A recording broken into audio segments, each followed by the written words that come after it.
Going to be interviewing now Miss Pamela Dixon. Are you on the air? Yes, I am.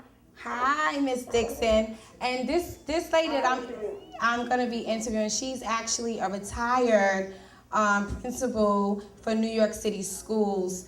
And she's been an avid listener as well. And she always comes on when I do my education shows. And how are you tonight? I'm great, and I'm so happy and proud to be able to be with you on this one-year anniversary. You have done a great thing in our community. You've opened up a dialogue, and you've given a voice to people who may not have had a voice before. So I salute you on what you've been doing this year. Thank you. Thank you so much. So let's start with, what year did you begin teaching in New York City? In New York City, 1968. 1968. And what year did you retire?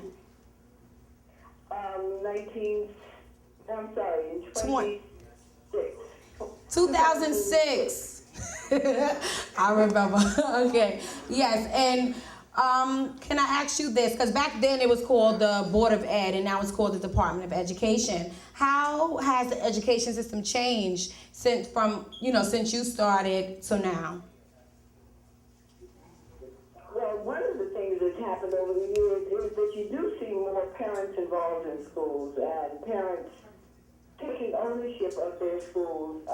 There have been some great changes in that, not enough, but there have been some changes. Years ago, parents thought, were made to feel that, they really just came to school and did cake sales and came in and served as chaperones on class trips, but they really didn't get involved so much in education. Now you see parents taking an active role in the schools, talking about what's happening in the schools. When we have forums now, you get hundreds of parents out who are adamant about what they want for their children and advocating for their children, and that's a great thing. Okay. So in your opinion... Okay. So in your opinion... Hey, what's going on here? Okay. Sorry about that. Live on the air. Okay. Now I was asking, with the schools being closed and a lot of the schools being closed in our community, do you think that the New York City schools are doing a good job? Not as good as we could. It's never going to be good enough. Okay. I mean, our children should get our best. Anything less than our best is not good enough. And certainly there's underfunding of schools. Some of the schools that are being closed didn't really need to be closed. They needed to be helped. And closing doesn't usually help the school or help the children. It just sort of shuffles the problem around. I think schools need to be shored up. Sometimes there does need to be a change in leadership. But schools can be turned around. And what happens when we take away hope, which is what happens when you say you're going to close the school, you're taking away hope from a whole community. Right. People begin to feel that they don't have a vested interest in their local schools. That's what happens. Oh, my school's going to be closed. My community doesn't matter. And I think that's a horrible message to send to children and to parents. Absolutely. I agree with you 100%.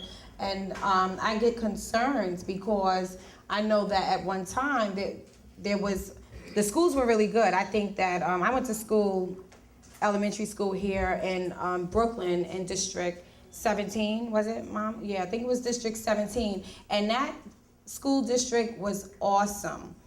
Everyone that I went to school with really did a good job in their lives. And I think that it starts in kindergarten, it starts in first grade. It really starts, well, actually, yes, it does start at home. And again, parents should be involved in taking active roles in what their children are doing in school. And sometimes they get overwhelmed with work and different things like that. But if you can afford to be an at-home mom, which most of us cannot, it's important that, we do look for the teachers that are doing well, that are doing what they're supposed to do. So, and Miss Dixon was, she's awesome. She's an awesome lady, and she retired at the top of her game as a principal when she retired. And can you just tell us what you've been doing since retiring? Since I've been retiring, I'm doing some volunteering. I volunteer as an adult literacy coach.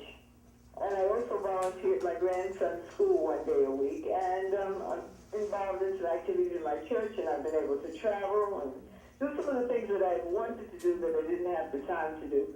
But it's funny, I was very unhappy, totally out of education. I didn't want to do anything full-time, but I enjoy the 2 days a week that I do the adult literacy volunteering. And it's, you can see the difference. You're working with adults who want to learn to read, who have a passion, and I really enjoy that. It's a chance to give back to the community, but I have to say that I get as much from it as I get. Right. And I find that you say that I know it's, for you, it's a really good thing. Sometimes it is challenging for me because I do come across in my field, you know, adults that do not know how to read and write.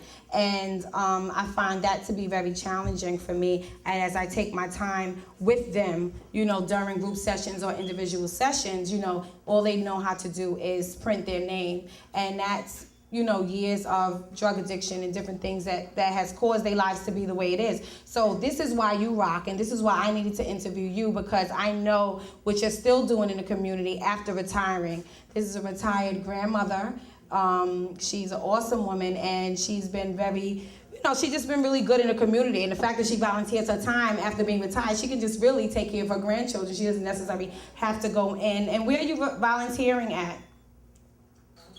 At the Adult Literacy Center there in Rochdale, there's an Adult Literacy Center there. Anyone 18 or older who needs help with literacy, that's the place to go, one of the places to go, one of the best places in Queens.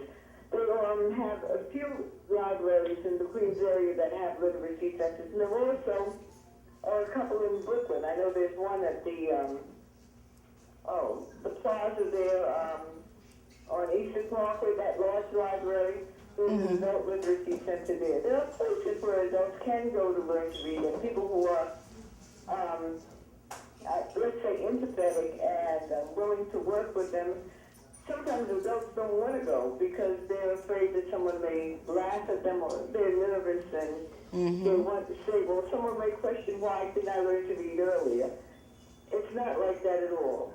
There are people there who are anxious to teach, and there are other people there who are in similar circumstances. There are some people in the center where I am who are not Native Americans. They were born elsewhere. Okay. And may not have had the opportunity to go to school. But there are a large number of people there who did go to school in America, some that didn't get to finish school, and some received what I would call a miseducation, where they were promoted when they didn't acquire the skills they needed, so that they are doing now what someone should have done for them years ago. Right. That's what I come across in my field, where adults who actually made it to the 9th grade without knowing how to read.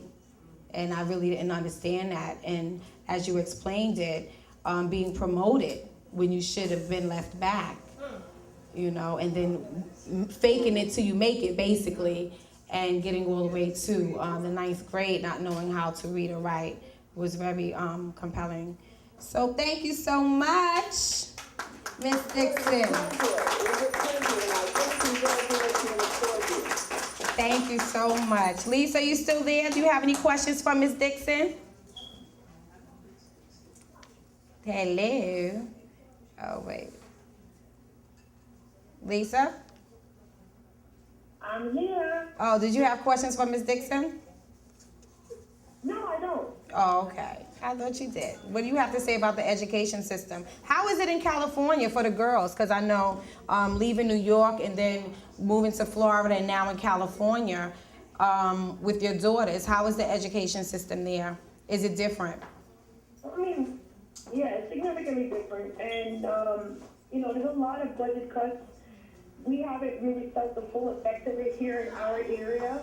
But yeah, you can definitely see that there's been some significant, you know, things that they've taken out of the schools. Luckily, you know, they still have music and band and art appreciation. So I'm just very fortunate. And, you know, it's just going to really require, like, the parents to just take a more active role and try to supplement some of the activities that are not provided. So it Right. just, you know, comes with the territory. Oh, okay, so they do have band and stuff like that. Because I know they pulled a lot of recreation out of the schools here in New York City.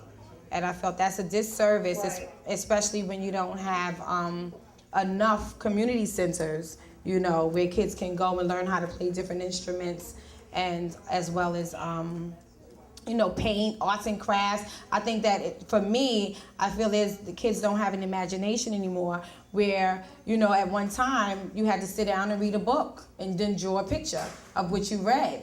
You know, now it's pick up the TV, pick up the remote, pick up the game, play the Wii system. So, you know, kids don't have that imagination, you know how to pick up a crayon or a book. And I know my mother was good for that. Turn that TV off, girl, and go read a book. You know, you hardly hear that anymore. And it's important to allow our children to have a imagination. So thank you so much, Ms. Dixon. I know you're going to stay on.